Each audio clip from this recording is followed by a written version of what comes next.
Welcome to Let Me Fix This. Enjoy the video. You start by making sure you have root or sudo access. Type "who am I" to confirm. Once done, update the system so package dependencies match.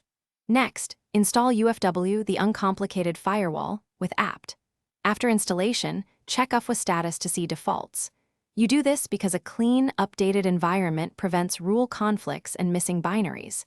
Make sure package installs complete without errors before moving on. If a dependency fails, resolve it now and then continue with configuration. Once UFW is present, you set default policies. Deny incoming and allow outgoing, because that reduces attack surface. Then explicitly allow required services such as SSH and web ports using UFW allow commands.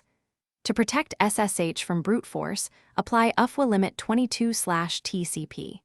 If you need advanced chains, translate rules to iptables NFT or use NF tables directly. Make sure to list rules with sudo UFW status numbered so you can reference and remove by index later.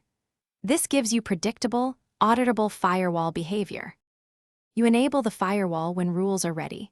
Sudo UFW enable turns protection on, and you confirm with sudo UFW status. Once enabled, test from another machine using nmap to verify allowed ports respond and others remain closed.